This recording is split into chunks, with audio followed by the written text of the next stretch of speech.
La sesión de hoy versará sobre el tema de Leopoldo Rotter y la construcción o la planeación o la concepción de ese primer campus universitario para la Universidad Nacional de Bogotá. Mauricio Pinilla es profesor titular de la Universidad de los Andes, es arquitecto de esta universidad, tiene una maestría en arquitectura bioclimática de la Universidad de Colima en México, actualmente es candidato a doctor en Arte y Arquitectura de la Universidad Nacional y de hecho su tema de tesis trata sobre la obra de Leopoldo Rotter en Colombia. Entonces, sin más preámbulos, los dejo entonces con Mauricio. Yo estoy trabajando sobre el tema de Leopoldo Rotter, un arquitecto que tiene para mí un significado muy especial, casi un significado entrañable, porque su obra la conocí muy joven, apenas recién egresado de la Facultad de Arquitectura, empezando a trabajar y a pensar sobre la profesión que había decidido asumir para mi vida, y su obra acaba de ser publicada por su hijo, Hans Rotter, que fue profesor aquí en la Universidad Nacional, y esa obra me pareció en ese momento conmovedora por la manera como se adaptaba a las condiciones del clima y del paisaje y de la cultura de nuestro país. Es más reconocido como profesor que como arquitecto y me parecía que había que trabajar para reivindicar esa obra que me parece fundamental en la historia de la arquitectura colombiana. Leopoldo Rotter nació en la ciudad de Breslau, en Alemania, en la Alemania de finales del siglo XIX. Breslau hoy en día es una ciudad que pertenece a Polonia. Después de la Segunda Guerra Mundial, esa parte del territorio alemán se anexó a Polonia. Murió en Bogotá en 1978. Rotter vino a Colombia en 1936, ya voy a hablar un poquito al respecto de eso, e hizo el plan tuvo a su cargo, digamos, la elaboración de los distintos proyectos para el campus de la universidad, porque comenzó en 1936 a trabajar sobre ellos y realizó muchísimas versiones de ese plan que fue transformándose por diversas circunstancias a lo largo de los años. Este es un dibujo que se puede encontrar en el Archivo General de la Nación, que muestra la localización de la Universidad Nacional, el campus más o menos hacia mediados de los años 40. Al comenzar la construcción y adquirirse los predios, toda esta estructura urbana todavía no existía.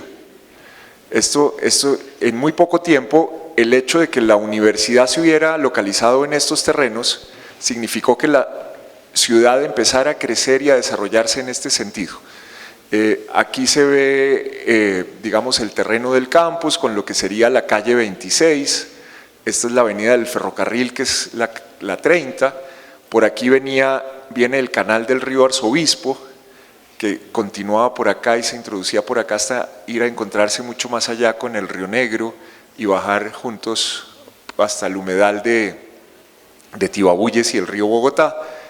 Aquí había un hipódromo en esa época, el hipódromo de la calle 53, y aquí apenas visible está el óvalo del Estadio El Campín, que ya estaba construido en esa época en ese sector de la ciudad. Bien. No, me devolví, qué pena mientras aprendo a manejar esto. Este era el hipódromo que existía ahí, por acá está la carrera 30, aquí está lo que existía en ese momento del Estadio El Campín, el río Arzobispo que se metía por allá hasta entrar por allá por lo que hoy en día son los barrios de San Fernando y Jorge Eliezer Gaitán y continuar a encontrarse con con el otro río en lo que se llama Entre Ríos sobre la avenida 68. Y el barrio donde estaba esto localizado. Hoy en día prácticamente no quedan trazas de esto. De hecho, no se puede ver en la ciudad ninguna traza de esto. Este es el mapa de la Alemania entre 1918 de Alemania entre 1918 y 1938, antes de que estalle la guerra. Breslau, este es el río Oder, Odra, digamos en español. El Odra es este río que nace por acá en esto que en ese entonces eran territorios de Checoslovaquia y que va subiendo y desemboca aquí sobre el mar del Este, se diría en alemán, el Ostsee. Ahora, la ciudad de Breslau está localizada ahí en este punto, a orillas del Oder, y ahí es donde nace Rother, ahí es donde pasa su infancia, en una ciudad que tiene unas características muy especiales. Vamos a verlas dentro de un momento. Hay otras ciudades en Alemania que son significativas en la vida de Rother. Esta ciudad, que es la ciudad de Karlsruhe, que como ustedes ven está en el otro extremo de Alemania, prácticamente en el límite con Francia y con Luxemburgo. Esta ciudad es a donde Rother, muy joven, en 1913, Rother había nacido, habíamos dicho que en los años finales del siglo XIX, y en 1913 se traslada hasta Karlsruhe para hacer sus estudios de arquitectura acá. Y después hay otra ciudad que es la ciudad de Berlín, que es donde Rother termina sus estudios. Es importante, digamos, entender esta relación porque aquí mientras me acostumbro a esto, aquí en Breslau existía una escuela de artes y oficios en la que se enseñaba arquitectura, que era una escuela sumamente importante. Era quizás la segunda en importancia después de la escuela de arquitectura de la Bauhaus. En ese momento tenía una fama impresionante en toda Alemania, pero Rother no hace sus estudios aquí, sino que los hace acá, en este sitio de acá, absolutamente lejos de su casa. La formación que se ofrecía en Breslau era una formación abierta, una formación más de tipo artístico, una formación que no tenía unos parámetros estrictos establecidos, era una formación, digamos, que estaba librada un poco a la creatividad y a la sensibilidad de los maestros que se reunían allí, que eran maestros de altísimo nivel. Uno de los arquitectos más importantes de la Alemania de principios de siglo y del movimiento moderno en toda Europa es Hans Pölzig, que había sido profesor de la escuela y que en 1903 fue nombrado su director, y cuya gestión llevó a consolidar la escuela de tal manera que en 1911 adquirió el título de Escuela Estatal de Artes y Oficios, lo cual la ponía, digamos, era como un reconocimiento del Estado a la calidad de la enseñanza en esa escuela, en 1911. Rother empieza sus estudios en 1913, pero decide no hacer sus estudios acá, sino trasladarse acá. Y después de la guerra, porque 1913 es un año antes de que estalle la Primera Guerra Mundial, los termina acá en 1920 en una escuela de corte muy similar al de Karlsruhe, donde la formación era una formación politécnica, era una formación, digamos, basada en digamos, los aspectos técnicos de la disciplina, una formación que pretendía dotar al Estado de arquitectos capaces de construir eficientemente los edificios que el Estado necesitaba, y una formación encaminada también a generar buenos profesores de arquitectura.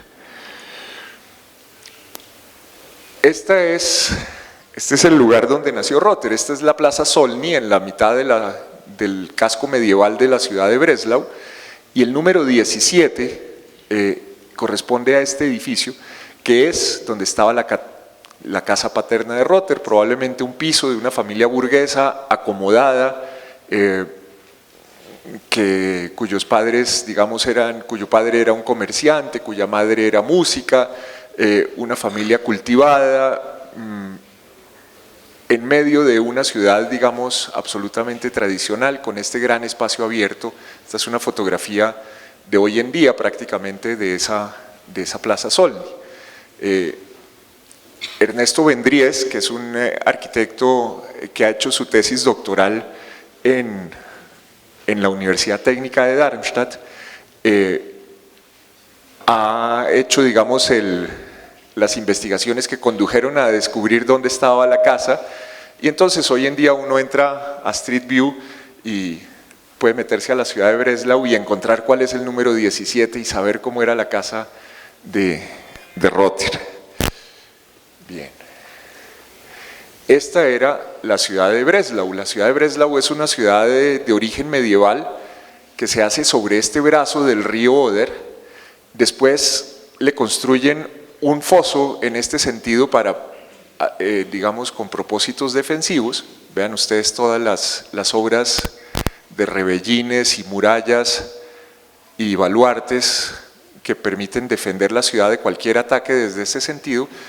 Originalmente la ciudad había nacido en esta pequeña isla, ahí estaba el castillo medieval fundacional, y luego se desarrolló en este sentido con este foso. La Plaza Solni es esta placita de acá y la casa de Rother estaba en este sitio de aquí. Yo no sé hasta qué punto, pero digamos dentro de… Estas son cosas que son difíciles de probar, pero uno se pregunta hasta qué punto, sobre todo después de que Aldo Rossi, un gran arquitecto italiano, profesor del Instituto Politécnico de Milán, escribiera sobre el papel que tiene la memoria en la arquitectura y el papel que tiene la biografía de cada individuo en su vida creativa. Se pregunta hasta qué punto la autobiografía de Rother y este espacio pudieran tener algún sentido dentro de su obra. Hay algunos elementos que le permiten a uno hacer hipótesis que naturalmente son solo eso, meras hipótesis, porque es muy difícil comprobarlo con pruebas específicas, pero uno se imagina que esta ciudad rodeada, me gusta imaginar que esta ciudad rodeada por el río, en contacto con el territorio, tiene en su germen con este eje que la cruza longitudinalmente y con los espacios abiertos hacia el centro, tiene que ver de alguna manera con vaga, quizás incluso forzada, pero tiene que ver con algunas de las ideas que vamos a ver en el campus. Y de manera mucho más directa, algunos edificios que se levantaron por acá tuvieron que ver con la formación de Rother y tuvieron que ver con su manera de entender la arquitectura y de aproximarse a ella. Cuando empecé a trabajar sobre la obra de Rother, me encontré con un libro de un autor que no conocía hasta ese momento, que se llama Carlos Martí Ariz, un libro que se llama Las variaciones de la identidad, en el que habla de el tipo en arquitectura. Sé que esta cátedra es una cátedra amplia dirigida a todos los estudiantes de la universidad y estudiantes de las distintas disciplinas, entonces voy a hacer una explicación lo más breve posible sobre el tipo. Imaginen ustedes que intentamos con ese término describir lo esencial en la organización espacial de un edificio. Imaginémonos una casa colonial, una casa como muchas que hay en cualquier ciudad iberoamericana, en cualquier clima, una casa con un patio. Si lo intentáramos describir en sus elementos esenciales, deberíamos prescindir de todo aquello que sea, digamos, accesorio. Si las barandas son con bolillos o son con con ciertos torneados, si están hechas de madera o están hechas de adobe o están hechas de piedra, si tienen cubiertas de teja de barro o si las cubiertas son planas, como pasa en algunas de las ciudades del norte de México, en el desierto, que son cubiertas, digamos, de tierra sobre envigados de madera. Si prescindimos de todo eso y tratamos de entender el edificio en sus rasgos más esenciales, quizás una cosa fundamental sería el patio, ¿cierto? Hay un espacio vacío que está al centro. Alrededor de él hay un anillo, que es el corredor perimetral, que sirve es una especie de espacio filtro entre el espacio abierto y el espacio construido que está en derredor de ese patio. Y entonces lo esencial de esa casa será el patio, el anillo de circulación que está alrededor de él, que lo constituye el corredor y que sirve como elemento fundamental de distribución de la casa, y después está el edificio en torno a la casa, en torno al patio. Entonces podríamos hacer un diagramita en el cual hay un cuadrado encerrado en su perímetro por el corredor, y luego en un área un poquito más gruesa estaría lo que es el edificio. Y no nos importaría dónde están las puertas, dónde están las ventanas, esa sería como la idea esencial. Ese edificio podría entonces ser de cualquier material, no importa la técnica con la que se lo construya, podría estar en cualquier sitio, podría estar en Potosí o podría estar en el desierto de Atacama o podría estar en Cartagena o podría estar, no sé, en Aguascalientes, en México. Tampoco ese edificio corresponde a un tiempo determinado. Digamos, esa idea, ese núcleo tipológico es un núcleo que puede usarse en cualquier momento de la historia. Hay edificios con patio que se construyeron en la antigua China, hay edificios con patio que construyeron los romanos, todas las casas de los patricios romanos son edificios con patio alrededor del impluvium, hay edificios con patio que se hicieron en España y por supuesto en toda Iberoamérica. Tampoco tiene que ver con el uso que el edificio va a tener, porque hay edificios con patio que han sido conventos, hay edificios que son casas, hay edificios que son palacios, hay edificios que son escuelas, de manera que es esa esencialidad abstracta la que constituye el tipo. No sé qué tanto éxito haya tenido mi explicación, pero me parece que es importante entender eso para poder entender de dónde sale mucha de la obra de Rother después, porque esa noción de tipo es la que investiga y sobre la que estudia Carlos Martí Arís en su libro Las variaciones de la identidad. Y cuando se refiere al poder que tiene esa idea esencial para, a partir de ella, proponer la arquitectura, habla de los mercados. Y en ese libro se refiere a un mercado que supuestamente habría estado construido, solamente presenta esta planta, y habla de este mercado que estaría construido en la ciudad de Breslau y que según Martí Arís habría sido hecho hacia finales del siglo XIX. Entonces dije, bueno, si Rother hizo la plaza de mercado de Girardot y aquí Martí Arís presenta esta planta, ¿cuál será ese edificio? ¿Será que todavía está en pie? Breslau era una ciudad increíblemente defendida, ¿no? Ya hemos hablado sobre esto. En 1945, la ciudad de Breslau fue inexpugnable, el ejército rojo llegó por todas partes y estaba completamente sitiada y sin embargo la ciudad no se rendía porque tenía unas condiciones muy específicas. Además estaba bastante lejos, digamos, de las distancias que podían volar los bombarderos, que bueno, con un bombardeo pues se rinde cualquier ciudad. Entonces, pero para el ataque por tierra la ciudad se había defendido y solamente se rindió después de que cayó Berlín. Y el comandante de la plaza dijo, bueno, entrego esto porque ya no tiene ningún sentido. Pensaba entonces que si eso había pasado con la ciudad de Breslau, hay un libro que habla sobre la historia, ¿no? Por aquí lo tengo citado, de la ciudad de Breslau, probablemente el edificio estuviera todavía en pie. me encontré con que en realidad este edificio no era el mercado, sino era más un matadero. Pero que en cambio de eso había otro edificio que sí era el mercado y que era un edificio sorprendente para alguien que estuviera interesado en Rother y en su obra, que es este edificio. Este mercado lo construyeron entre 1906 y 1908, es decir, Rother tenía 12 años cuando empezaron su construcción, porque él nació en el 94, y 14 cuando la terminaron. Estaba muy cerca de su casa, voy a mostrarles dónde lo hicieron. Lo hicieron justamente en este sitio de acá donde estaba el puente de la ciudad medieval, porque por acá estaba la comunicación con el territorio, ¿no? Por acá llegaban los productos campesinos, los huevos, los frutos, el trigo, qué sé yo, las cosas que se vendían, la leche, los quesos, etc.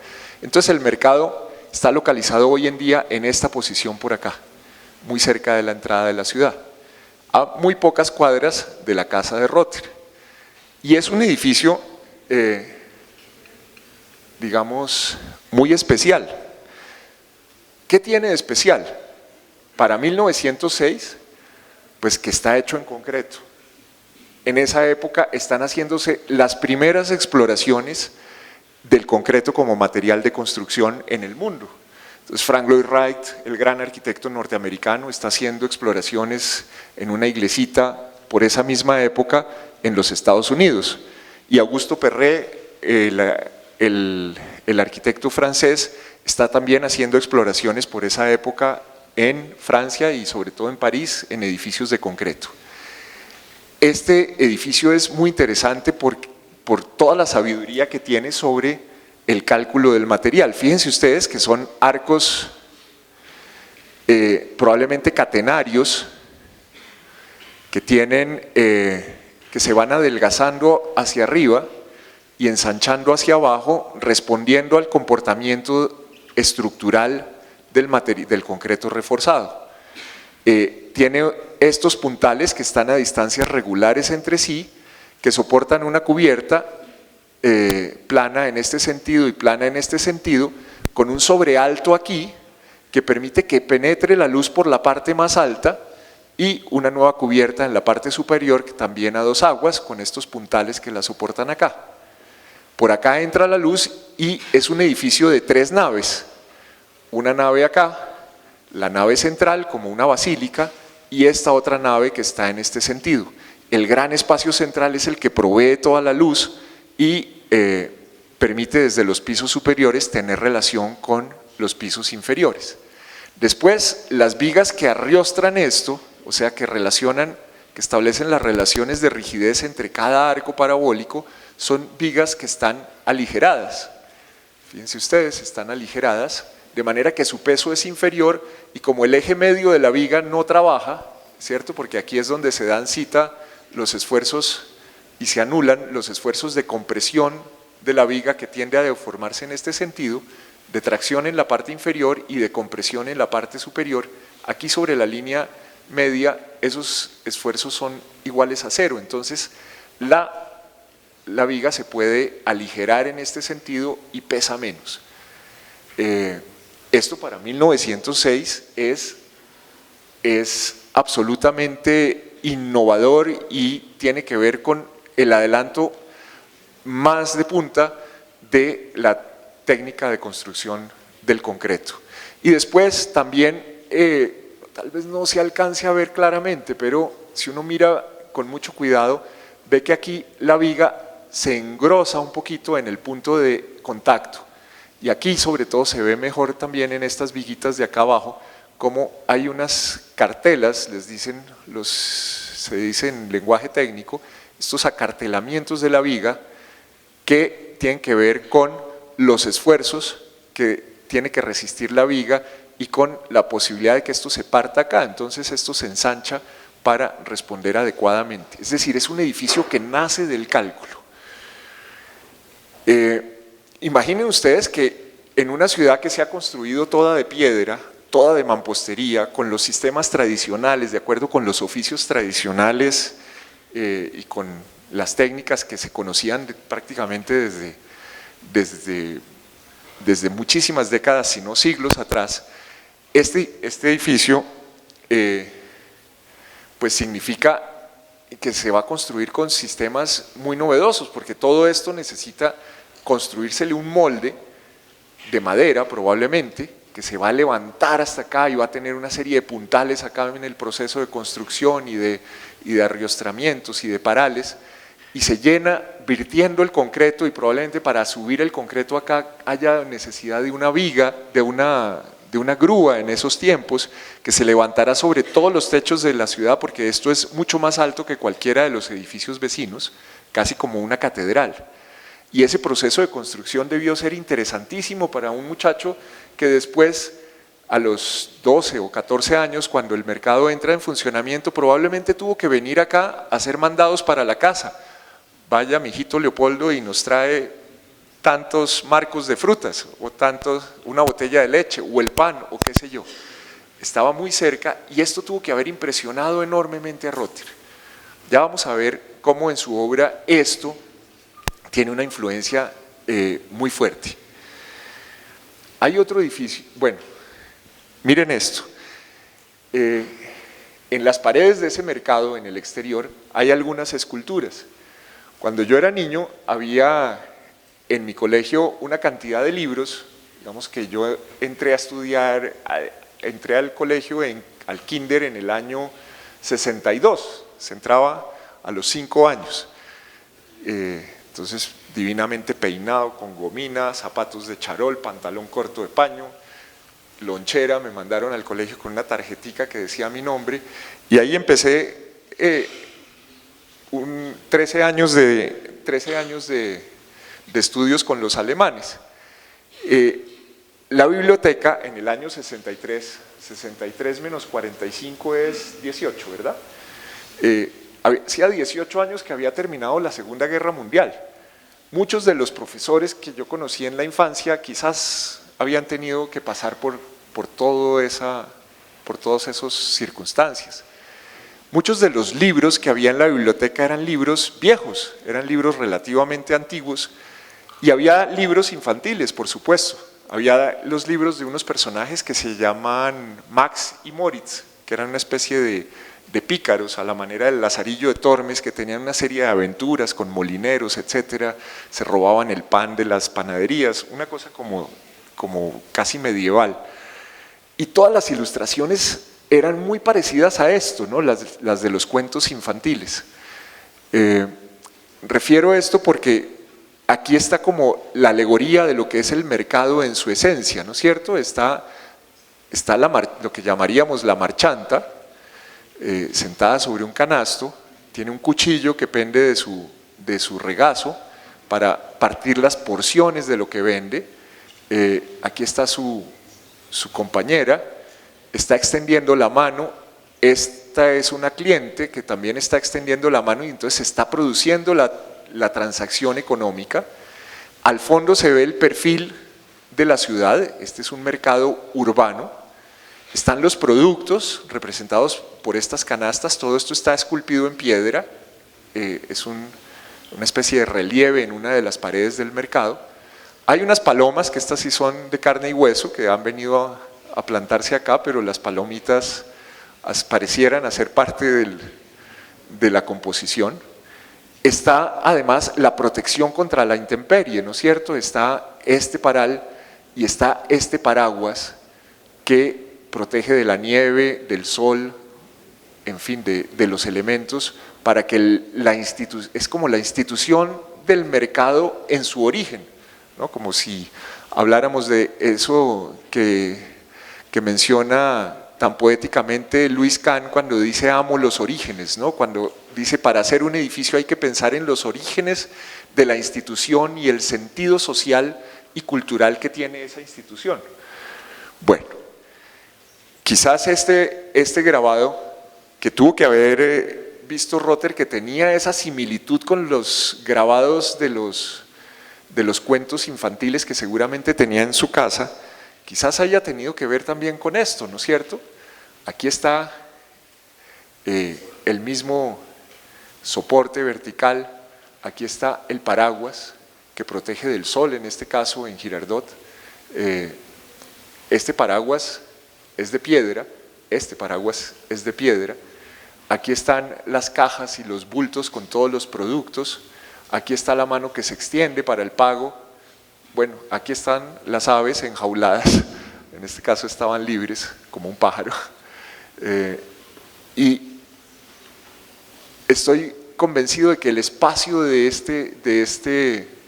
este mercado maravilloso que hizo a orillas del Magdalena Leopoldo Rotter, como en un balcón asomándose contra el río que está por este otro costado, que este mercado tuvo, cuando lo proyectó, en la memoria del arquitecto, el recuerdo de este mercado y de este espacio que acabamos de ver acá. Bueno, el otro edificio es este que se construyó entre 1911 y 1913. Breslau, por esas condiciones militares que tenía, fue quizás también por esa razón, entre otras, el sitio que escogieron los alemanes, invadidos y dominados por los franceses, por Napoleón, para declarar la guerra a Napoleón e iniciar las guerras, digamos, de liberación de la invasión francesa. Y en 1913 se cumplían los 100 años de esa declaración de independencia. Entonces se construyó este edificio, que es un edificio hecho por el arquitecto Max Berg, que es un edificio monumental y en su momento fue la cúpula de concreto más grande del mundo, con la distancia, digamos, cubierta más prolongada en el mundo. Es una cúpula que se construye a partir de costillas con un anillo en este sentido, costillas que se encuentran acá en otro anillo y arman otra cúpula en la parte superior y arman un espacio interior enorme también hecho de concreto. Esa construcción es una construcción que se hizo con los elementos técnicos más avanzados de la época. Se construyó con una torre en el centro y trazando alrededor una carrilera circular donde había dos grúas montadas sobre ruedas que circulaban por allí y permitían desplazar con estos cables todos los elementos de la construcción prácticamente en 360 grados alrededor de la obra. Es otro edificio que tuvo que haber influido enormemente a Rotter, quien en 1913 se marcha entonces a Karlsruhe para iniciar allí su educación como arquitecto. Quizás le apasionara la racionalidad técnica, la audacia técnica que había en estas obras. Quizás quisiera también tener una carrera formal, una carrera que le permitiera, digamos, servir al Estado alemán, no tanto la formación, digamos, relativamente libre y artística que podía encontrar en su ciudad. Un poco para darnos una idea, aquí está la casa de Rotter, aquí está el mercado, y aquí en las afueras se construyó en estos jardines el aula del Centenario. Y entonces marcha a Karlsruhe. Karlsruhe es la primera escuela politécnica que se hace en Alemania. Los franceses habían armado un modelo de educación con un arquitecto de apellido Durand,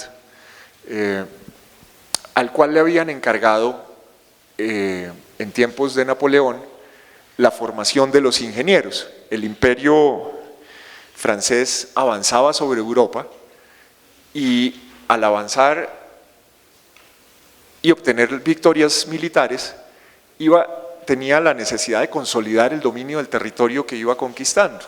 Eso significaba que detrás tenían que llegar los jueces para la justicia, tenían que llegar las escuelas para la educación, tenían que llegar los hospitales, tenían que llegar todas las instituciones y tenían que construirse en plazos muy breves.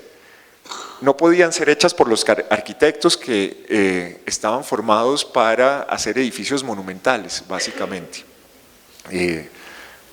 lo cual haría imposible hacer la ocupación de un territorio porque se necesitaba edificios prácticos que sirvieran adecuadamente a sus fines y que fueran económicos. De manera que lo tenían que hacer los ingenieros que iban con los ejércitos. Y esos ingenieros no sabían proyectar edificios, sabían construir puentes, sabían construir fundaciones, sabían levantar muros que no se cayeran, pero no tenían idea del orden que debía tener la arquitectura para funcionar adecuadamente, para servir adecuadamente dentro de la ciudad, para integrarse a esa creación maravillosa del hombre que es la ciudad. Entonces le encargan a Durand formar esos ingenieros y Durand, consciente del poco espacio de tiempo que tiene para eso, diseña un curso que hoy en día es recordado como un elemento fundamental en la formación de las ideas del movimiento moderno en la arquitectura, y en ese curso propone enseñar cuáles son los elementos centrales constitutivos de los edificios.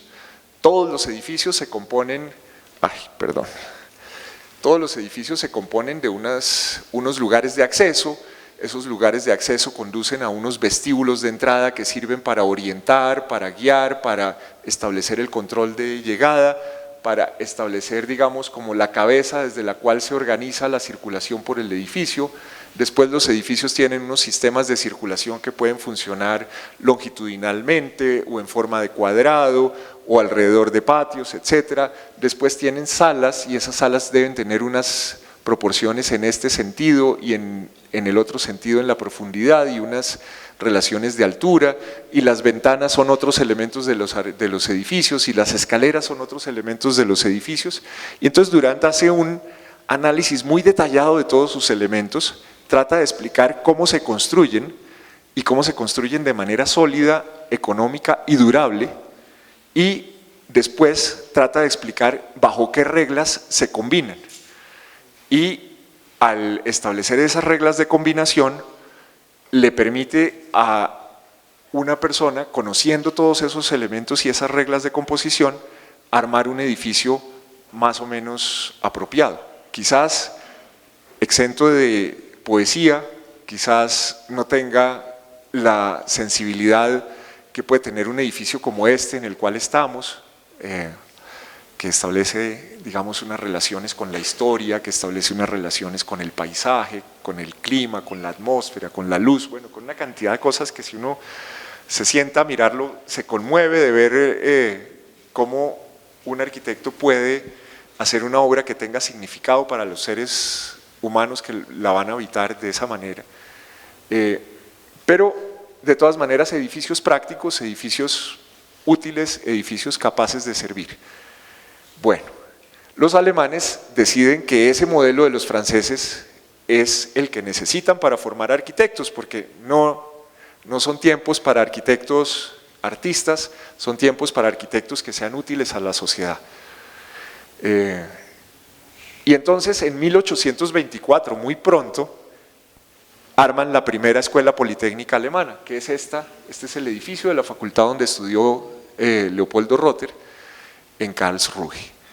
Y luego la siguen todas las demás. Berlín también se convierte en escuela politécnica unos años después, la Universidad de Darmstadt es también una escuela politécnica, la ETH, que es hoy en día una de las escuelas de arquitectura más reconocidas en el mundo, que está en Zúrich y que en ese entonces también entra dentro de ese ámbito, digamos, de lo alemán, pues también se convierte en una politécnica, y así sucesivamente todas las escuelas de Alemania muy pronto entran en el modelo politécnico, o la gran mayoría, pues la Bauhaus nunca lo fue, la de Breslau tampoco lo fue, eran más escuelas ligadas a la idea del diseño y a la idea de la relación del arte con la arquitectura. Bien.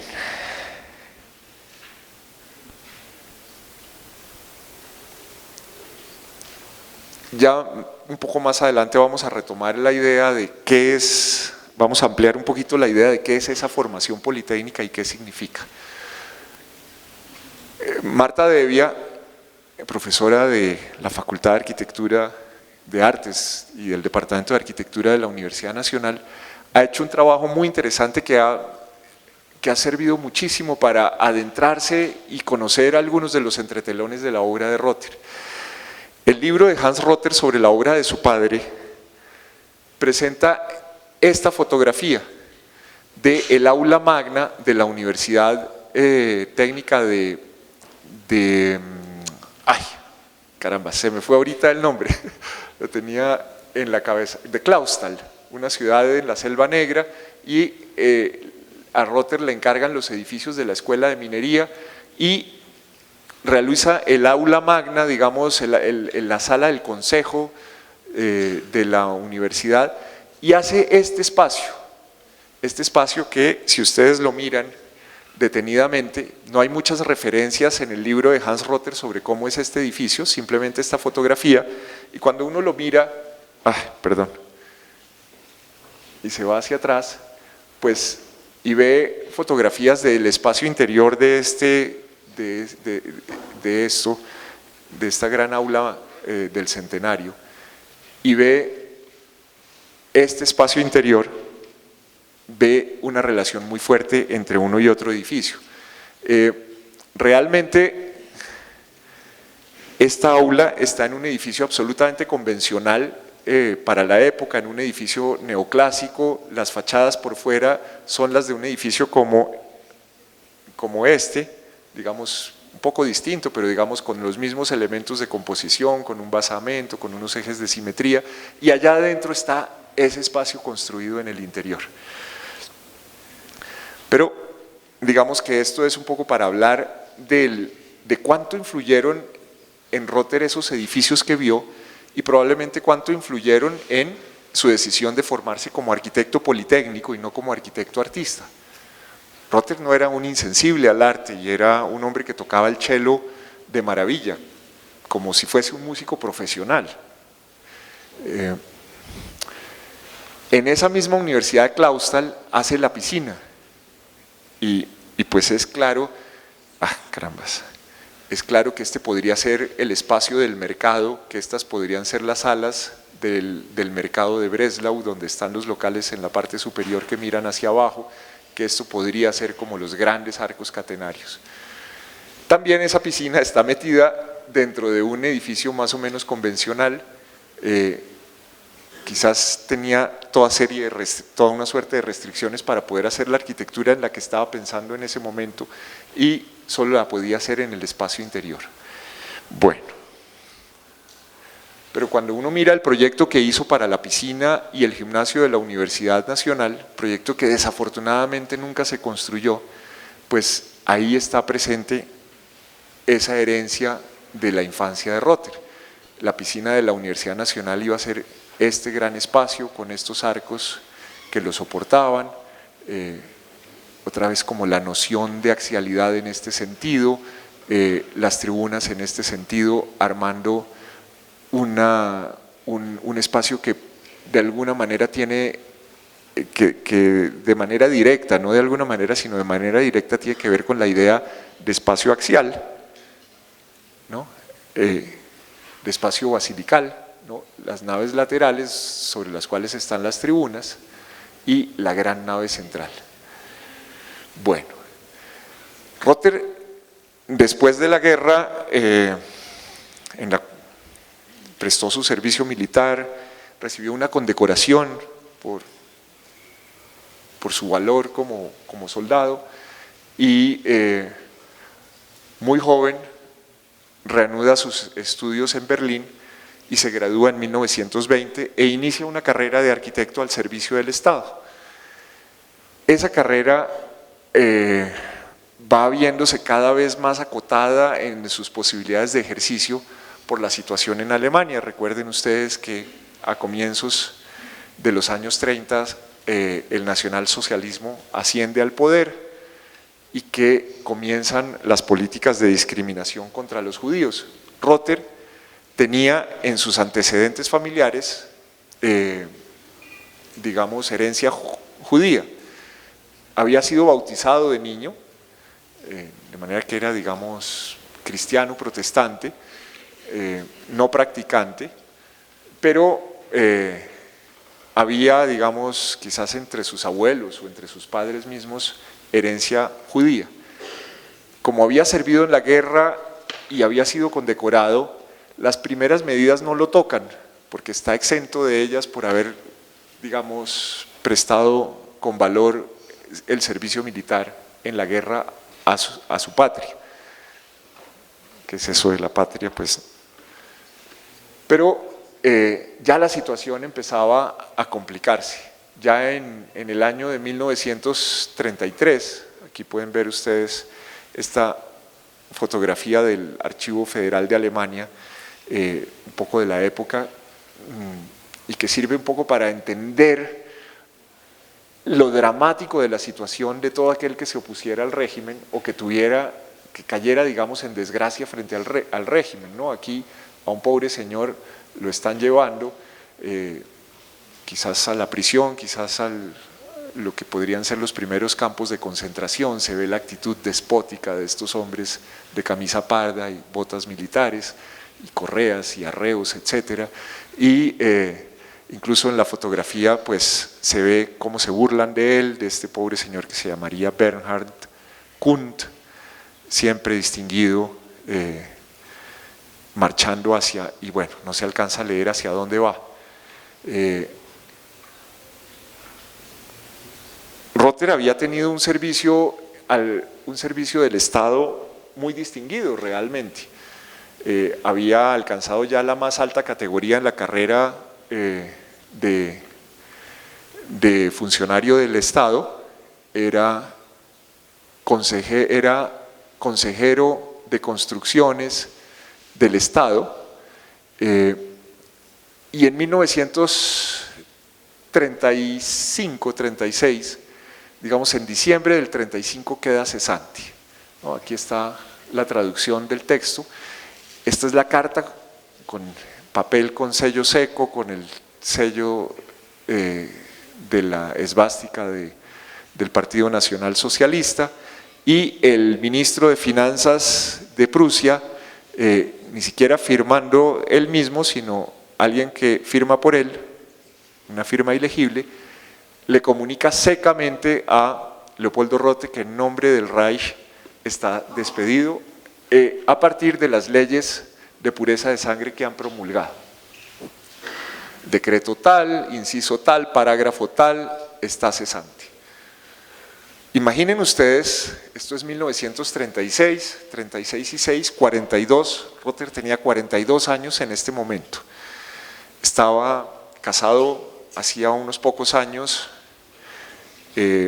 tenía un hijo mayor que era Hans, que probablemente tenía unos 5 años, una niña que tenía quizás 1 año de nacida, tenía una carrera, una oportunidad de trabajo, en fin, y de repente se le cierran todas las posibilidades. Era una persona que tenía una educación sólida y una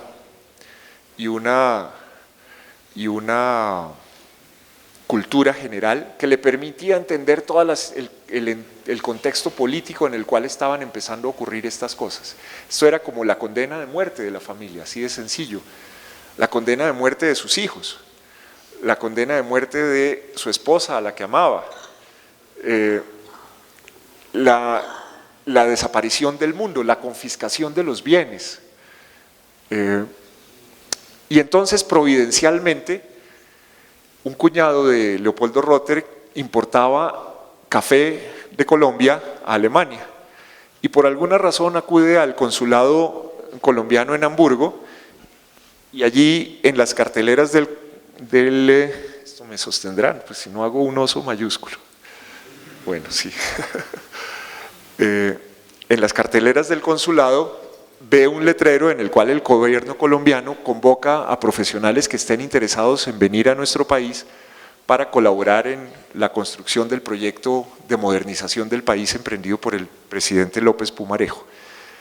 y dice, esta es la oportunidad, le cuenta a Leopoldo Rotter va al consulado, se entrevista con el cónsul, hacen la entrevista en francés porque el cónsul nuestro no hablaba el alemán y Rotter no hablaba el español, y llegan a un acuerdo, es la persona idónea para venir a nuestro país porque tiene experiencia haciendo edificios universitarios, recuerden la Universidad de Clausthal, y viene a Colombia.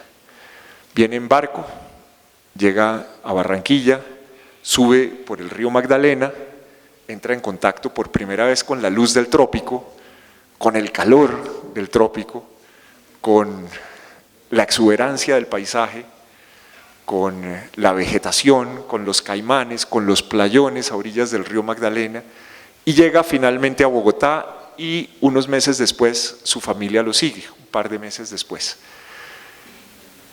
Y llega a nuestro país en condición, digamos, de ciudadano alemán, todavía tiene el pasaporte alemán, que viene contratado por el gobierno colombiano. Pero aquí se encuentra con una situación sumamente difícil, porque resulta que los arquitectos colombianos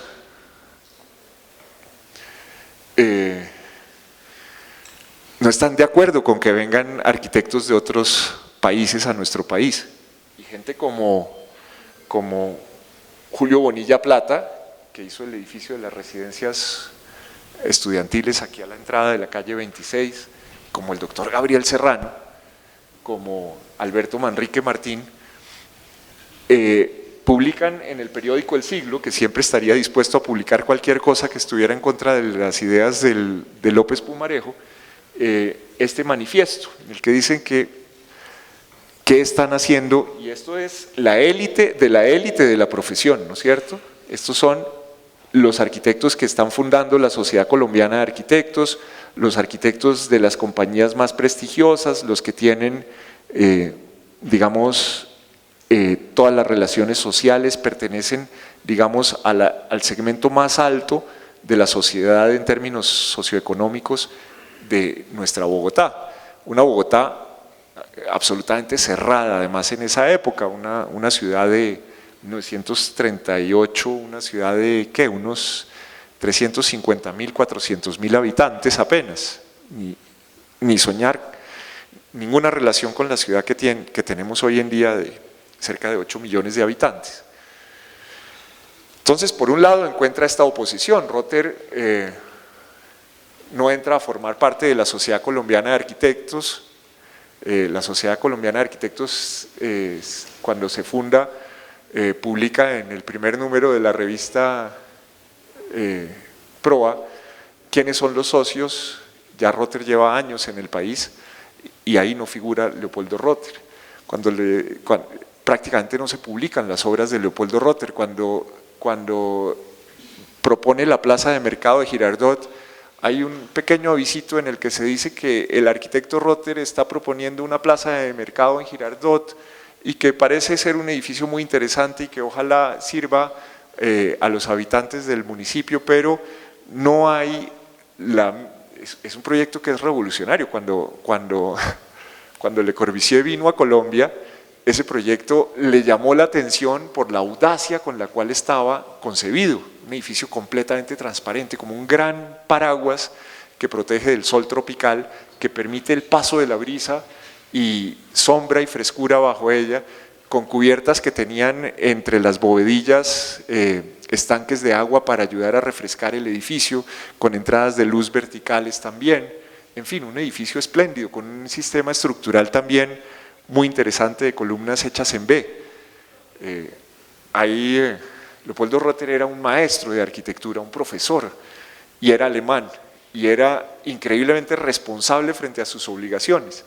Él trabajaba, al mismo tiempo que como profesor aquí en la universidad, trabajaba también como arquitecto en la División de Edificios Nacionales del Ministerio de Obras Públicas. Y cuando Corbusier viene, Corbusier es recibido como una especie de ídolo, es decir, como los recibimientos que se le hacen a Nairo Quintana o se le hicieron a James Rodríguez cuando llegó a la selección y todo el mundo salió. Bueno, los arquitectos colombianos cuando llegó Le Corbusier salieron con pancartas y con vítores, a recibir al gran arquitecto del mundo, al líder de los arquitectos, al mesías de la arquitectura moderna.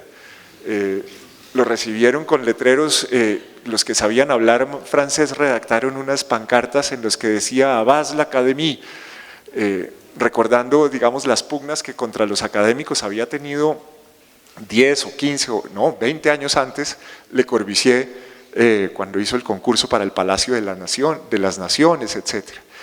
Prácticamente lo recibieron en hombros a Le Corbusier. Y Le Corbusier en algún momento dijo, yo quiero ir a la oficina de edificios nacionales. Claro, un acontecimiento, viene el gran maestro a visitar la oficina de edificios nacionales. Todos estaban expectantes esperando la llegada de Corbusier, pero Rother, que era alemán y que era profesor y que tenía un sentido de la ética muy especial, dice, bueno, pero es que yo tengo clase, entonces no puedo estar. Y admiraba profundamente a Le Corbusier, tenía sus libros, había estudiado sus ideas, lo admiraba como todos los demás, pero dice, yo tengo clase de manera que no puedo estar, y se va. Le Corbusier llega a la oficina de edificios nacionales, le muestran los proyectos, muchos de los proyectos son unos proyectos, digamos, más o menos parecidos a la imagen de esa escuela de arquitectura de Karlsruhe, el edificio nacional de Neiva, qué sé yo, cosas que se estaban haciendo o se habían hecho y que tenían ese sabor como de edificios europeos convencionales. Y Le Corbusier mira sin mucho interés lo que está viendo y hay un dibujante de apellido Pinilla Jiménez. Y ese dibujante quizás era el que hacía las perspectivas, los dibujos, digamos, los dibujos en 3 dimensiones de los edificios. El que dibuja es el computador, pues eso ya se ha perdido, pero cuando los dibujos se hacían a mano, el que tenía la capacidad de hacer esos edificios, esos dibujos siempre en el fondo, como es todo ser humano, allá en el fondo sentía esa chispita de bienestar cuando le elogiaban la mano para hacer sus dibujos. Y entonces este señor Pinilla Jiménez resuelve ahí como sin querer queriendo soltar su dibujo de la plaza de mercado Girardot y ponerlo como descuidadamente en una mesa a ver qué dice Le Corbusier. Y Le Corbusier, que se está paseando, de pronto ve eso y dice, ¿y esto qué es? ¿Quién hizo este proyecto? Ah, lo hizo el profesor Rother. Pero él tenía clase y entonces no estaba. A Le Corbusier le debió extrañar ante, digamos, lo que hacían todos los demás, el comportamiento de los demás, que se hubiera ido a clase, pero bueno, dice, bueno, pues este edificio me interesa mucho, voy a esperar al profesor Rother. De manera que cuando llega Rother, 2 horas y media después de su clase en la Nacional, se encuentra con que Le Corbusier lo está esperando. Hacen una charla durante toda la tarde y finalmente Le Corbusier le pide regalados los planos de la plaza de mercado y los planos del edificio nacional de Barranquilla, porque encuentra sumamente interesante lo que Rother está haciendo.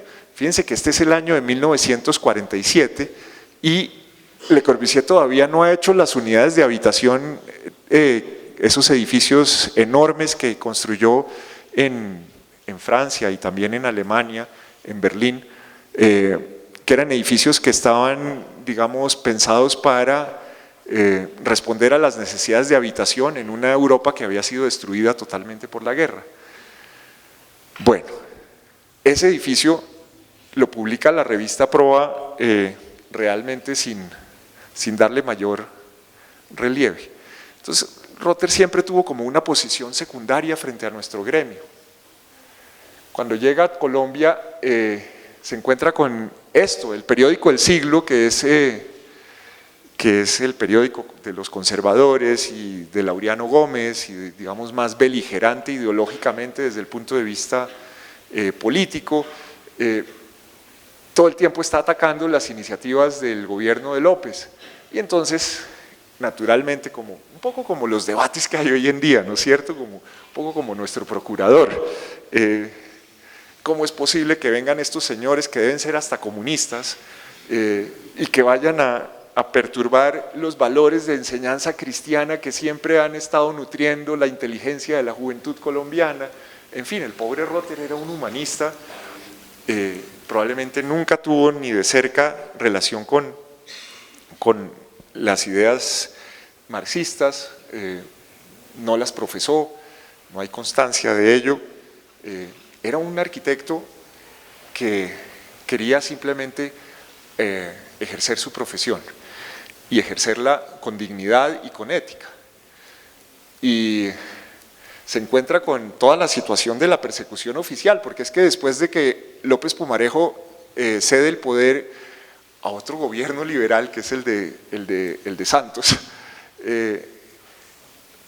Santos tiene un ministro de Relaciones Exteriores que es Luis López de Mesa, digamos que uno de los intelectuales de Colombia, y tiene gente como Carlos Lozano, que es el ministro de Gobierno, y Carlos Lleras Restrepo, que es el ministro de Hacienda, y en el diario oficial está consignada la prohibición que envían, firmada por ellos y por el presidente Santos, a los consulados en Europa. Queda prohibido visar pasaportes de individuos que hayan perdido su nacionalidad de origen. Eso acaba de pasar en Alemania en ese momento para Rother, digamos en 1936 cuando viene todavía con su pasaporte, pero leyes posteriores, muy poco después, ya lo despojan de su nacionalidad como alemán y lo despojan además de la casa que tenía. De manera que Rother ya no, es un tipo sin patria, es un alemán, pero aquí lo tratan de judío y es un perseguido en Alemania, pero aquí tampoco es bienvenido y los colegas lo miran un poco por encima del hombro. Otros arquitectos extranjeros que vinieron a Colombia rápidamente se integraron a la élite y se casaron con colombianas de alcurnia y pronto estaban haciendo edificios para, digamos, la sociedad más alta de Bogotá. Rother no, Rother se encerró con su familia y se mantuvo siempre al margen. Y hay este comunicado, esta nota del ministro López de Mesa a los consulados colombianos en Berlín, Hamburgo y Varsovia. Todo este trabajo lo ha hecho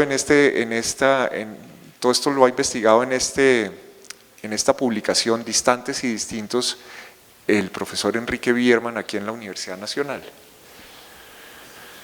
Bueno, de manera que es un hombre que encuentra en Colombia la salvación, es la tierra de su salvación, es el lugar en el cual puede continuar realizando su profesión, realizándose como arquitecto, es el lugar en el cual su familia queda a salvo, es el lugar que les permite comer y vivir en paz, pero al mismo tiempo es un lugar en el cual no es bienvenido. Hay un libro, una novela muy interesante de Juan Gabriel Vázquez, en la cual se habla de la situación de los alemanes en Colombia, porque cuando estalla la Segunda Guerra Mundial, los norteamericanos fuerzan a que en Colombia se recoja a los alemanes en campos de concentración y hay además, bueno, toda una serie de cosas que no es del caso hablar en esta conferencia, que tienen que ver con el hijo del Ejecutivo, con Alfonso López Miquelsen, que es el hijo de Alfonso López Pumarejo, que está haciendo su segundo periodo. En fin, hay toda una historia negra alrededor de los alemanes en ese momento, perseguidos por el gobierno colombiano por instrucciones del gobierno norteamericano. Recuérdese que los alemanes tenían SCATA, que era la primera compañía aérea en Colombia, y todo eso los norteamericanos lo querían controlar porque estaban en guerra, y se presentaron cantidades de injusticias con ciudadanos. Rother perdió su empleo en el ministerio en ese momento. Después pudo comprobar que era un perseguido político y fue reintegrado. Y después obtuvo la nacionalidad colombiana. Y después la Cruz de Boyacá se la concedieron pocos meses antes de su muerte y la Universidad Nacional lo nombró su profesor emérito y la Universidad de los Andes también. Era hasta hace muy poquito el único profesor emérito que había tenido la Facultad de Arquitectura de la Universidad de los Andes en sus 60 y tantos años de fundación. Y Juan Gabriel Vázquez habla de la situación de uno de estos alemanes perseguido, arruinado, abandonado por la mujer, calumniado, que termina suicidándose. Y habla de cómo esos alemanes perseguidos sin patria en Alemania y sin patria en Colombia, optan por esto, por esta actitud. Bloß nicht auffallen. Bloß nicht auffallen significa simplemente no sobresalir, simplemente quedarse en un segundo plano, simplemente no oponerse, simplemente agachar la cabeza, simplemente sustraerse a la atención de los demás. Podemos tener la formación más refinada como la tenía Rother en arquitectura. Podemos tocar el cello de manera maravillosa, podemos saber mucho más que todos los demás funcionarios del ministerio y de todos aquellos que son los jefes, pero Rother siempre se mantuvo un poco al margen. Y esa característica va a afectar a algunos de sus proyectos y va a asignar toda su vida. Rother llegó y en los primeros años se instaló en el barrio El Nogal, digamos un barrio tradicionalmente de las clases altas bogotanas, pero solo por un tiempo. Y después se pasó a vivir aquí, muy cerca de la universidad. Aquí está el campus de la universidad, la 30, la entrada de la 45, el puente curvo, la plaza Che, y Rother vivió aquí, en esta callecita que da atrás contra el ábside de la escuela de la iglesia de Santa Teresita, ¿no? Se llama esta. Aquí en este punto de acá estaba la casita de Rother. Nunca compró una casa, porque no tenía, él vivía de su sueldo como maestro y de su sueldo como funcionario. Su hija le relata a Ernesto Vendríez, que escribió una tesis sobre Rother en Alemania, una tesis doctoral, ya les había contado eso, le relata en una entrevista que Leopoldo Rother, que proyectó por aquí el colegio de Santa Clara, tal vez está como por aquí más o menos el colegio de Santa Clara. Las monjas de Santa Clara eran unas monjas alemanas que llegaron al país y Rother quiso que su hija estudiara aquí, no en el colegio andino alemán allá al norte, sino aquí, en este sitio, y les hizo los planos del colegio y se los hizo gratuitamente, o mejor dicho, no gratuitamente, a cambio de que su hija pudiera tener garantizada la educación con las monjas durante toda la primaria y todo el bachillerato. Un arreglo extraordinario desde el punto de vista, es decir, si a mí me pasara la misma situación, yo diría, no, pues páguenme mis queridas monjas y yo les hago el proyecto y yo veo después cómo les pago mes a mes, ¿no es cierto? Pero Rother, quizás en esa situación de inseguridad, de no sentir que pertenecía a todo esto y probablemente queriéndolo sentir en lo más profundo de su ser, dice, bueno, yo mejor garantizo que esta niña pueda tener su educación y hace los planos para ese colegio, es un colegio enorme, a cambio de que las monjas eduquen a su hija. Y entonces esta casita que está aquí,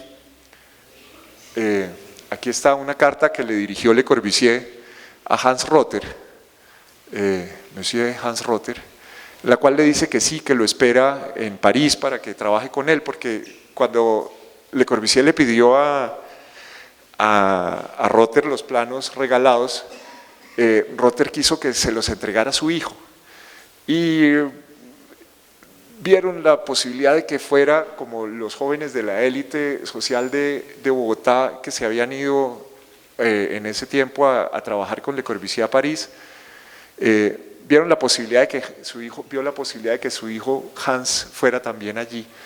Y eso finalmente nunca se concretó.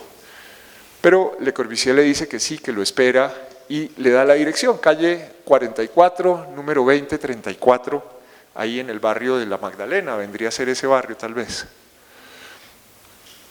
En ese momento, aquí hay una foto aérea de la época, están construidas aquí las 4 casitas, casi unas viviendas obreras, en una de las cuales es la casa de Leopoldo Rother. Ahí.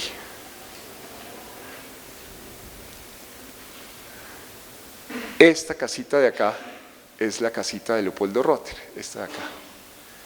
Ya les... ¿Qué pasó? ¿Por qué no pasa esto? Ya. Es esta casita, una casita absolutamente modesta. Jamás tuvo un automóvil. Ahí está, bueno, no se alcanza a ver, pero ahí está el número de la casa, el número que aparece en la carta de Le Corbusier. Este garaje, ¿a qué lo dedicó Rotter? Rotter era un arquitecto politécnico, recuerden lo que les contaba sobre Durand. Un politécnico, ¿qué hace? Un arquitecto clasifica, determina los elementos, los clasifica, los ordena, les establece jerarquías, establece relaciones entre ellos, reglas que permiten conjuntarlos y los colecciona.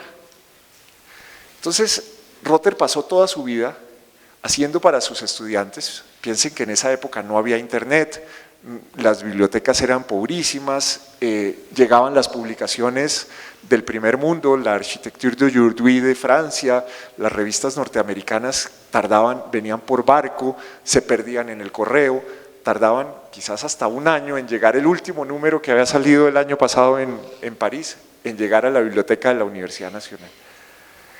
Entonces Rotter se suscribía él a su vez y compraba 2 ejemplares, se suscribía y de su propio dinero, que no le alcanzó nunca para comprar una casa, siempre vivió en arriendo acá, compraba 2 suscripciones de las revistas.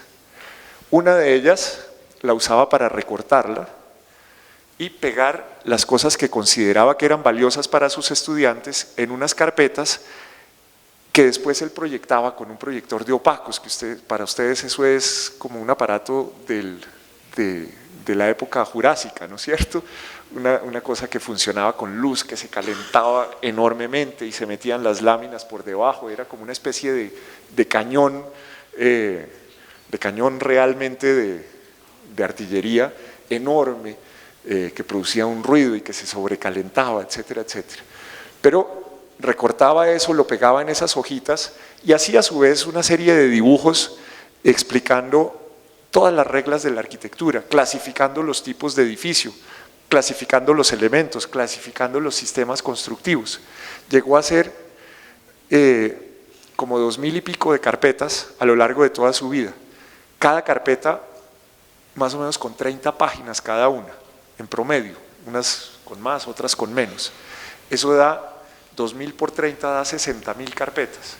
Si un año tiene 365 días, 60.000 hojitas preparadas por Rotter con sus propias manos, con tijeras, con goma, dibujando, haciendo dibujitos, significa que prácticamente todos los días hacía una hojita a lo largo de toda su vida, o 2 hojitas o 3 hojitas contando los fines de semana. Tenía entonces, digamos que todos los elementos de la arquitectura reunidos ahí. Esa era como la aspiración, una aspiración muy politécnica. Hay un libro que se llama La máquina de proyectar que escribieron unos italianos en los cuales hablan de algunos arquitectos alemanes que tenían fotografías de todos los edificios posibles clasificadas en sus estudios, ¿no? Hagan de cuenta un espacio como este lleno de cajoncitos en los cuales divinamente ordenados, rigurosamente ordenados están todos los edificios para poder tener esa noción, digamos, de cuáles son los elementos de la arquitectura absolutamente clasificados. Es como un gran archivo, es como una especie de registro, de registraduría de todos los nombres de la arquitectura, como la novela de Saramago. Y entonces Rotter destinó este garaje a eso. Detrás del garaje había un 1,50 metros donde había un par de sillitas y un mostrador y después había una especie de reja. Y detrás de eso estaban los estantes con todas esas carpetas. Y los estudiantes, esto lo sé por entrevistas que he hecho con estudiantes de la época, Horacio Vargas de una promoción de los años 50, finales de los años 50, me dice, un arquitecto de origen antioqueño, de Yarumal, Antioquia, y me dice, pues hombre, nosotros En la biblioteca no había nada. Y de pronto el viernes por la tarde los profesores de taller, que eran unos déspotas, nos encargaban: para el lunes tienen que traer tal cosa, un hospital, un hotel, y nosotros no teníamos ni idea de esto. No teníamos acceso a las revistas de la Yurdui, etcétera, etcétera. Estábamos sin saber qué hacer. Pues el sábado por la mañana, muy temprano, nos veníamos a la casa del profesor Rotter, timbrábamos, nos atendía la señora del servicio doméstico, nos hacía pasar, nos sentábamos y al rato por detrás aparecía el profesor Rotter y nos preguntaba con su acento alemán: ¿qué necesitan, muchachos? Y le decíamos: no, profesor, nos encargaron un refugio de vacaciones. Aquí está el índice, refugio de vacaciones, aquí tengo unos ejemplos, y sacaba la carpeta. Nosotros le firmábamos ahí en una hojita que él tenía y nos llevábamos la carpeta, y ahí podíamos estudiar y entender qué querían los profesores para la tarea del lunes. Y luego pasábamos y le devolvíamos la carpeta. No sé si ustedes hayan leído la obra seguramente muchos de ustedes han leído la obra de José Saramago, un escritor particularmente, digamos, como especial para mí, me parece a mí, pues, en lo personal, como con una sensibilidad que me llega mucho al corazón. Y tiene una novela que se llama Todos los nombres. Es una novela que como que transita entre la realidad y la ficción, como una especie de realismo mágico portugués.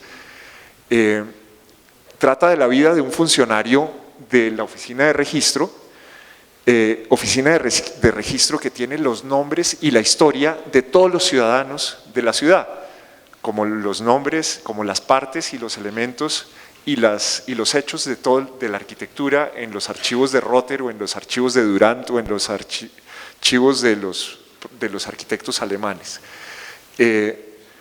Y es tan vasto el archivo, ha ido creciendo porque tiene la historia de todos los ciudadanos, como aquí está la historia de la arquitectura también almacenada, que finalmente este funcionario vive dentro del archivo. En algún lugar hay un nicho en el cual tiene un pequeño apartamento con una pequeña cocineta, un cuartico en el cual duerme, y vive entre todos los nombres. Y conoce todos los nombres y tiene que anotarlos y tiene que estudiarlos todos los días y tiene que consignar todos los datos nuevos que se producen. Fulanito nació, fulanito lo bautizaron, fulanito se casó, y entra en contacto con la historia de una mujer y la fotografía y se enamora de ella sin conocerla, simplemente a través del registro. Y entonces es una historia de amor maravillosa, la que narra Saramago. Es un poco esto, ¿no? Lo que pasa aquí. Rotter vive entre todos los nombres de la arquitectura. Esto para hablarles un poco de la calidad como profesor de este maestro. Rotter en Alemania tiene contacto con este señor. En 1913 el director de la escuela de Karlsruhe es Friedrich Ostendorf, que en 1915, en la guerra, a la cual también fue Rotter, moriría.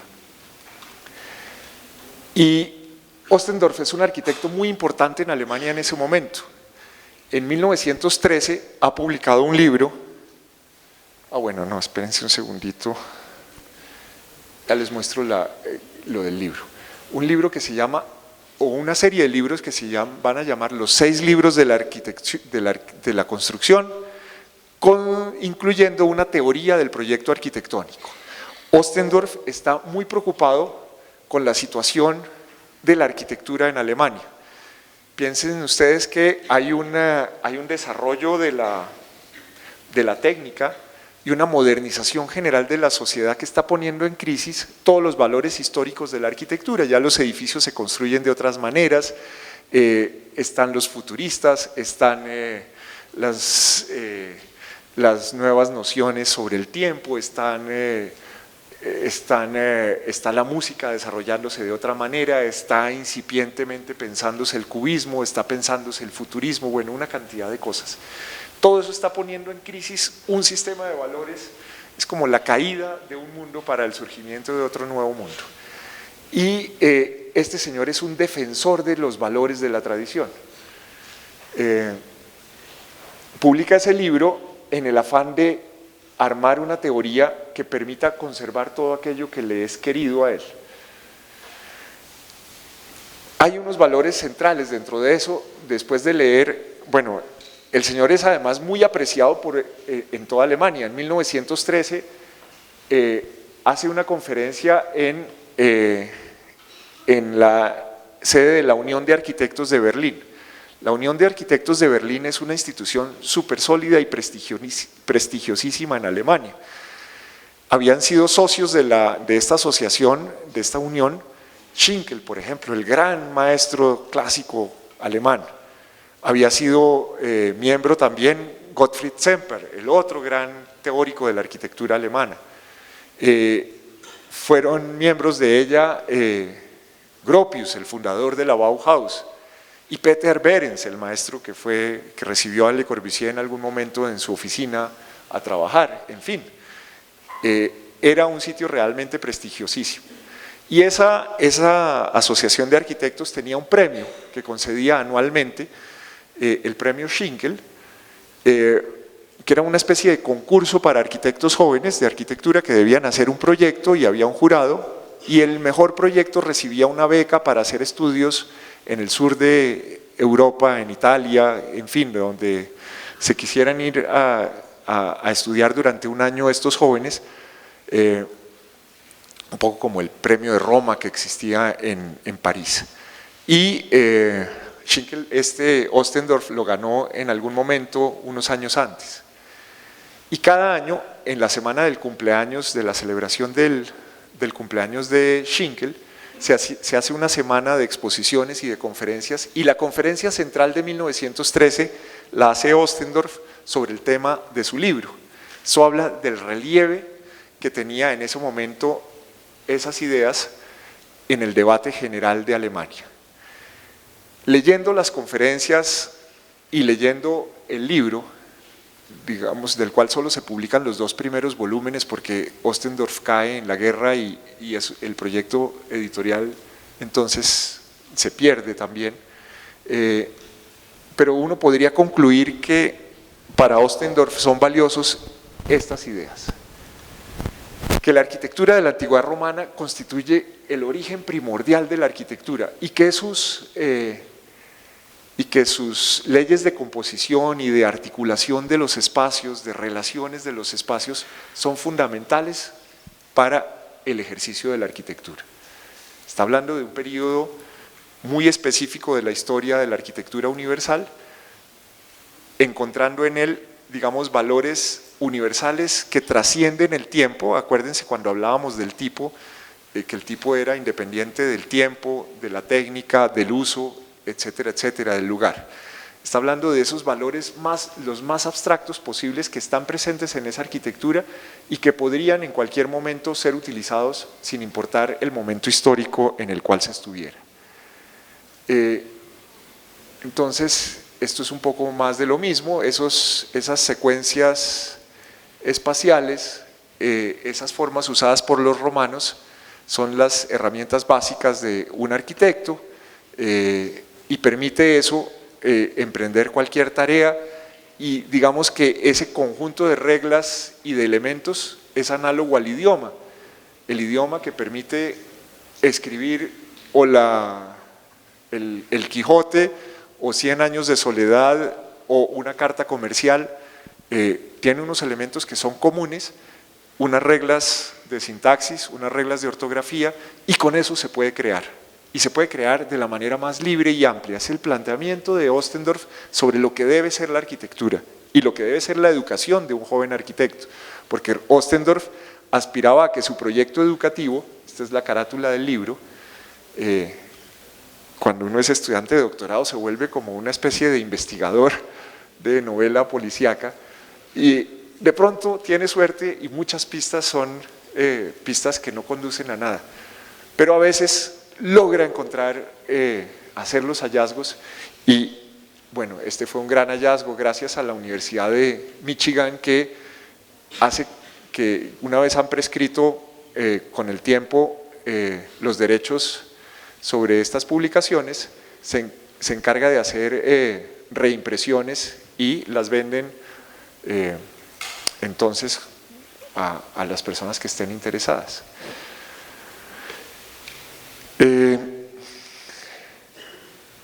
El campo de acción de ese lenguaje no es solamente el de los edificios. Voy a tratar de abreviar porque veo que el público… el campo de acción de todos estos principios no es solamente el de los edificios, es también el del espacio abierto, es decir, el espacio urbano, el espacio público. Dice Ostendorf, es que el piso en la ciudad, los pavimentos en la ciudad son como el piso en los edificios, y los edificios en la ciudad son como las paredes en las salas de los edificios, y el techo en la ciudad, que en las salas es esto, ¿no es cierto?, este artesonado que está aquí encima de nosotros. El techo en la ciudad es el cielo que el buen Dios ha puesto sobre nuestras cabezas. Esas son las palabras de Ostendorf. Entonces, la ciudad se compone con los mismos principios con los que se componen los edificios.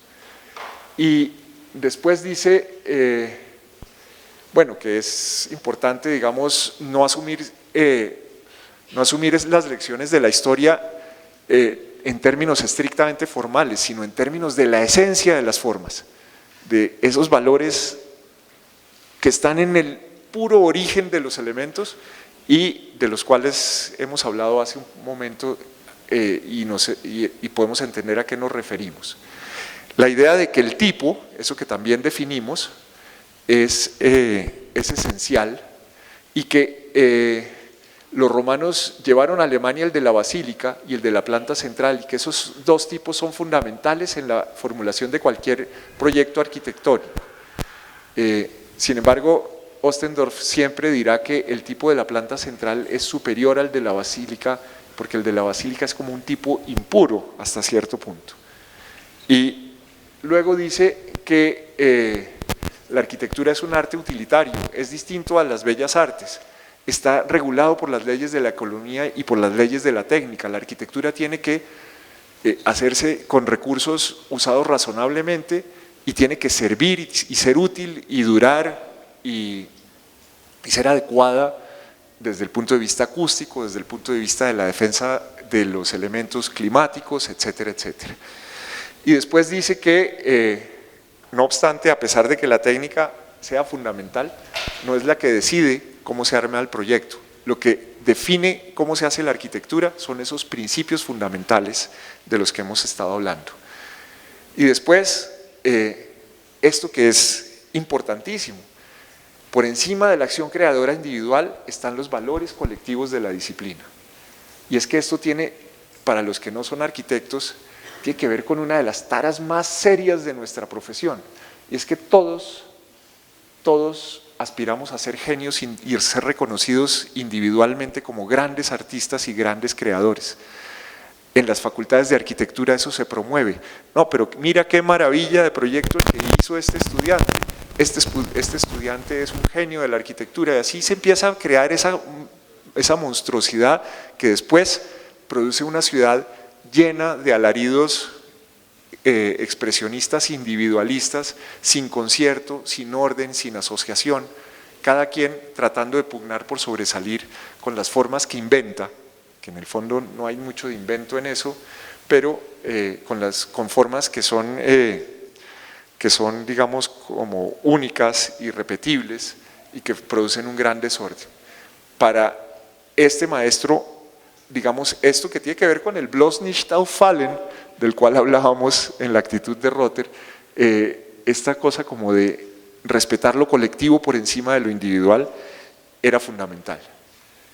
Y después está que proyectar es encontrar la forma más sencilla posible para un determinado programa. Y después está que los edificios solo pueden adquirir la condición de obra de arte si parten de una idea. Probablemente Ostendorf tiene detrás toda la carga cultural del idealismo alemán, y entiende que esta esta noción de fundamento tiene que estar presente en los edificios. Y después está que los buenos edificios solo pueden ser buenos si parten de una forma unitaria. Esto es como un resumen que yo hago después de las lecturas. Y que para poder llamarse arquitectura un edificio tiene que partir de una idea artística, digamos que está aquí, y que se regula a través de esos instrumentos de composición de la forma que están establecidos, digamos, desde Durant y desde siempre en la historia de la disciplina. Bueno, y entonces Ostendorf trae varios ejemplos. Dicen, miren, así era, claro, eso lo dice en el texto, porque como el texto es de 1913 no hay imágenes, había unas imágenes en vidrio que Ostendorf proyectaba, pero que no fue posible conseguir, pero digamos que esto resume lo que él dice. Miren el tipo medieval de la iglesia de San Pedro en Roma, ¿no? Es un tipo imperfecto, sí, ciertamente está la noción del eje de la nave principal, las naves laterales, que en este caso son dos, el ábside al final, hay un patio anterior, pero aquí esta parte del campanario, todo esto se le empiezan a adicionar formas que en el fondo no tienen la rigurosidad y la unidad y el carácter, digamos, cerrado, en el que no falta ni sobra nada que tiene, por ejemplo, el proyecto de Bramante para San Pedro, en el cual todos los elementos tienen relación, digamos, estrechísima y profunda entre sí, y se produce esta planta central con esta cruz. Que el proyecto de Miguel Ángel pues es un poco lo mismo, habrá quienes digan que el de Miguel Ángel es mejor que el de Sangallo, que el de Bramante, que estaría el de Sangallo también, en fin, bueno, lo que sea. Y luego está la propuesta de Maderno, que es prolongar la nave y sacarla hasta acá, hasta el frente, a la plaza. Y ya Le Corbusier dijo, bueno, si este espacio era tan importante y aquí se alzaba el espacio con la gran cúpula y uno entraba y percibía ese espacio desde acá, ahora cuando esto se prolonga, el ángulo no permite ver ese espacio, y lo que hizo Maderno fue destruir radicalmente la obra de Miguel Ángel. Bueno, pero aquí se ve un poquito cómo el planteamiento de Ostendorf habla de la pureza de la planta central y cómo cuando las cosas se vuelven basilicales empiezan a perder ese carácter, digamos, esencial que tienen. Y entonces habla de esta iglesia que es la catedral de Wimpfen en Alemania, que en realidad es una escuela, es una iglesia que tiene origen en los principios de composición romanos, y que después en la Edad Media es abandonada y los cimientos se pierden, y entonces se vuelve aprovechando algunas de las columnas, se vuelve una iglesia de planta basilical, que tiene acá el ábside para el coro, y que tiene acá el altar, y que tiene esta nave central. La iglesia original tenía la articulación de los espacios, una especie de nártex, y después el espacio central circular, y después la nave circular alrededor, y después el altar, y hay una secuencia entre los espacios, y hay unas relaciones de proporciones entre unos y otros, y hay unas diferencias de escala y de altura entre un espacio y otro espacio, y aquí el espacio seguramente se eleva y por encima le entra la luz. Este otro es un espacio en el que el azar y la combinación de elementos van produciendo una arquitectura que no es limpia. Digamos, esos son los planteamientos de Ostendorf, con los que se forma Rother. Y después habla de los castillos medievales, y entonces, por ejemplo, está este castillo de tiempos de Carlomagno, digamos, cuando se construía la muralla para el propósito defensivo, y después, a medida que se iban necesitando edificios, los edificios se hacían independientemente el uno del otro, que aquí se necesita el taller de herrería, que aquí se necesita tales habitaciones para los soldados, que aquí está el sitio para el pan, etcétera, etcétera, que aquí hay una torre para en caso de que caiga este recinto, pues entonces aquí es la última defensa del castillo. Y todos los edificios se van sumando un poco de manera arbitraria y de acuerdo con las circunstancias del tiempo, y el espacio es un espacio con una forma imprecisa que es el producto de la casualidad, de las necesidades, del paso del tiempo, de las iniciativas individuales.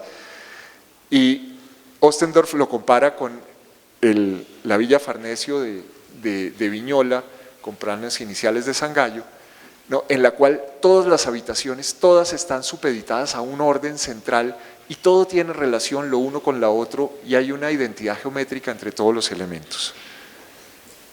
Y dice, esta que es la plaza de Nuremberg, sí, tiene una belleza y esto se construyó en tal momento y esto en tal momento y esto en tal momento y esto en tal momento y como conjunto es pintoresco, pero esto es superior, esto es realmente arquitectura.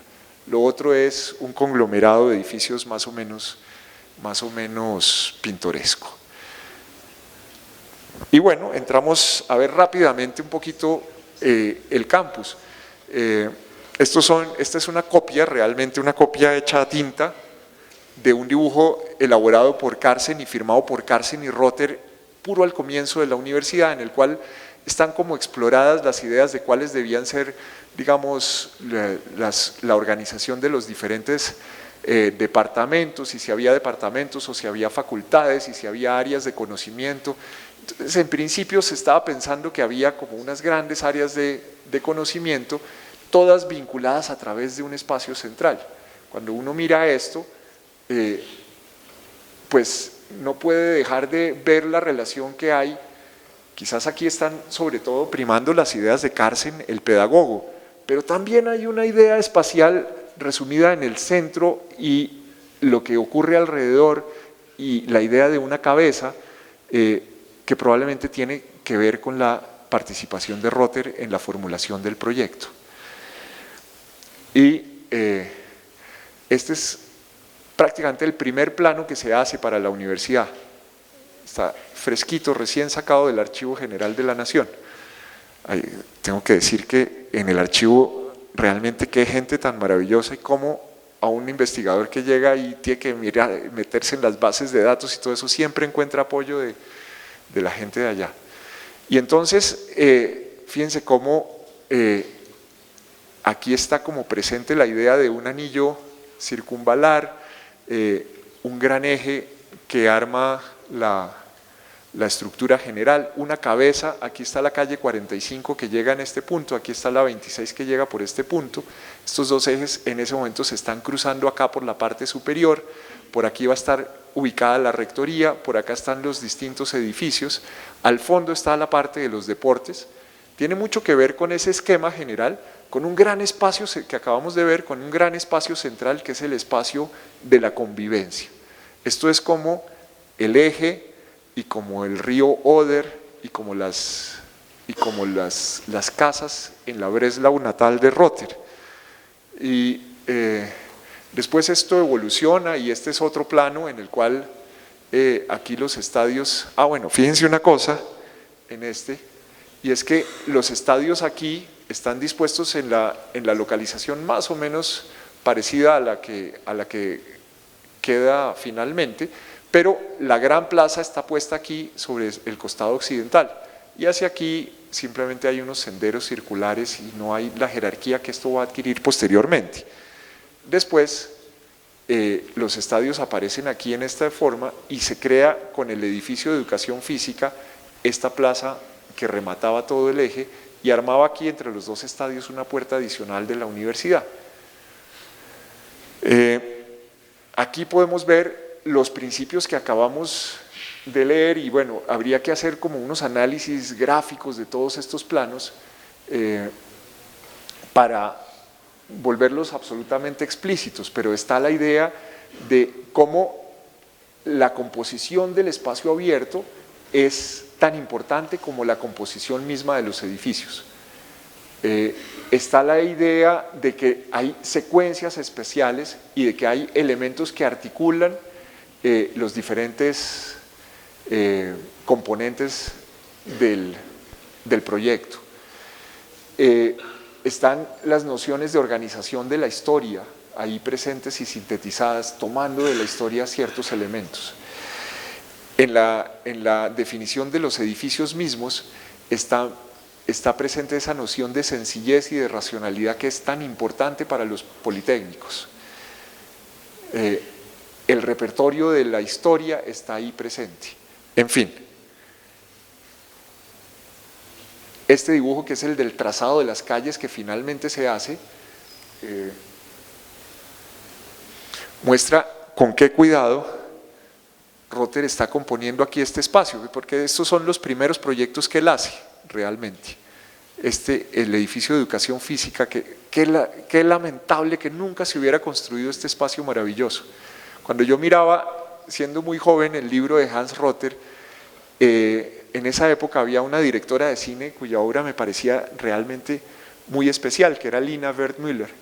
Y Lina Wertmüller tenía una película que se llamaba Amor y Anarquía, donde un joven anarquista campesino llegaba a Roma con el propósito de, sacrificándose, casi como un suicida, hacer un atentado contra Mussolini porque consideraba que, digamos, que quería salvar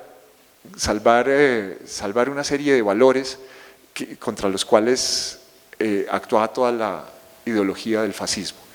Y entonces se radica en una pequeña pensión en un barrio pobre de Roma, y una de las prostitutas, realmente no es una pensión sino un prostíbulo, una de las prostitutas es novia de Spatoletti, que es el jefe de seguridad de Mussolini, ¿no? Un tipo voluminoso, enorme, con un chaquetón de cuero, con unas pistolas gigantescas entre los bolsillos, que anda en una motocicleta con carrito lateral, con el casco ese de cuero y las grandes gafas, que es un bárbaro, un tipo dispuesto a la violencia. Y este otro es un Giancarlo Giannini que está, que hace la actuación de un tipo modesto, tímido, convencido de sus ideales, con miedo, pero también con el valor de su misión. Y entonces en un momento dado se reúnen en la plaza, en esa plaza del Campidoglio de Miguel Ángel, y Spatoletti circula como un bárbaro en su motocicleta trepidante, es de noche, por la plaza. Y bueno, hay una serie de escenas ahí que, cuando yo vi esta plaza en el libro de Hans Rother con una maqueta, me acordé de esa revista, y entonces empecé a mirar con mucho cuidado cómo estaba armado este edificio. Y fíjense, este edificio es un edificio súper sabio. Primero, estos dos, aquí están los edificios del gimnasio y de la piscina que cierran la plaza, y estos edificios tienen este orden, que es el orden en paralelo del eje, y después gira a 45 grados. Esto es como un pedazo de una figura que se completaría aquí, que sería de 1, 2, 3, 4, 5, 6, 7 y 8 lados, un octógono. Y entonces estos 45 grados le permiten a Rother entrar por acá y tener el estadio, y así el estadio tiene esta orientación hacia el norte y el sur, y el este y el oeste, de manera que la cancha funcione adecuadamente con respecto al sol. Y después aquí arma este otro estadio, que también tiene el acceso por este punto de acá, y tiene la tribuna acá, pero es un estadio de béisbol, que funciona de maravilla porque el bateador y el lanzador están operando también sobre el eje norte-sur, y los jardineros están aquí esperando la pelota sin deslumbrarse con el sol, cosa que sería terrible si el sol y la pelota hacen eclipse parcial cuando están bateando, si estuviera orientado esto hacia el este o hacia el oeste, por la tarde o por la mañana. Entonces hay toda la articulación y los pavimentos y las proporciones de este edificio maravilloso, y realmente es tan doloroso que finalmente solo se hubiera construido un pedacito y todo se hubiera abandonado, y después se hubiera hecho el feísimo galpón que hay acá para unas canchas cubiertas. Creo que la universidad debería pensar sobre estas ideas y retomarlas, no literalmente quizás, pero sí en su esencia. Ahora, pues cuando enfrenta todos los retos de albergar una población creciente y de tener mayor cobertura, en fin, en el futuro. Y miren el cuidado en la resolución de cada elemento. Este elemento que está aquí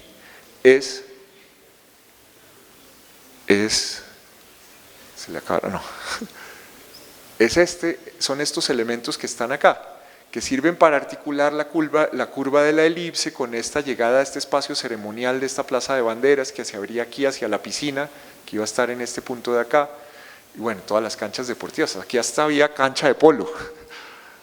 Uy, casi me caigo. Bueno. Y miren el cuidado en ese edificio en la composición.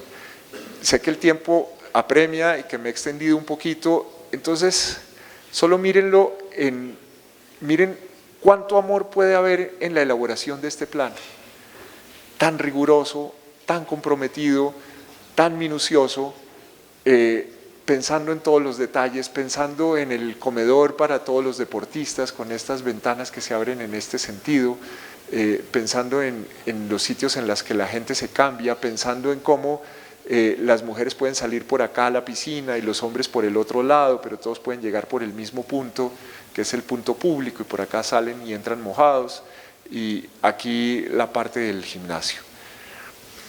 Y detrás, aquí estaría uno de los estadios, por aquí se entra a las tribunas, y por aquí se entra a las otras tribunas, y aquí estaría el de béisbol.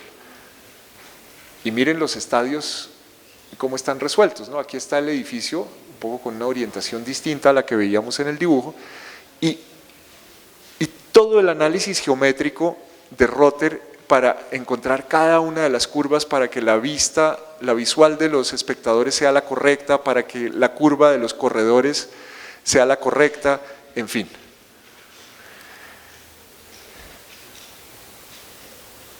Hoy en día queda, digamos, la huella del planteamiento de Rother, está uno solo de los estadios, aquí desapareció este, aquí se construyó este feísimo galpón. La unión de esto con el edificio de la rectoría, digamos que hay algunas cosas ahí, la plaza tiene algo que ver, pero lamentablemente, digamos, sin el orden y el compromiso con la composición que tenía los edificios originales de Rother, y toda la noción de orden ha ido envileciéndose con la aparición de edificios en todas las direcciones, ¿no? Es que yo creo, con todo el respeto que le merece a uno la figura de Fernando Martínez, pero cada uno de estos edificios es tan particular y tiene tan poca relación con todos los demás, ¿no? El mismo edificio de la antigua Escuela de Arquitectura, que por alguna razón se sesgó en este sentido completamente, digamos, aleatorio con respecto al resto del campus, y así sucesivamente han ido surgiendo cantidades de edificios, todos sin orden ni concierto, y el espacio central en alguna medida se conserva, pero aquí está invadido también, y entonces aparecen espacios residuales por todas partes, espacios que no son de nadie, espacios un poco abandonados, y a esos hay que sumarle pues que constantemente pareciera como una cosa tan contradictoria que, siendo esta la universidad pública, nosotros mismos los estudiantes la volvamos pedazos cada vez que podemos, y arranquemos los adoquines y pintemos las paredes y destruyamos los edificios, cuando debería ser como un templo sagrado. Yo en eso no tengo mayores discrepancias en lo ideológico, tengo enormes discrepancias en las prácticas.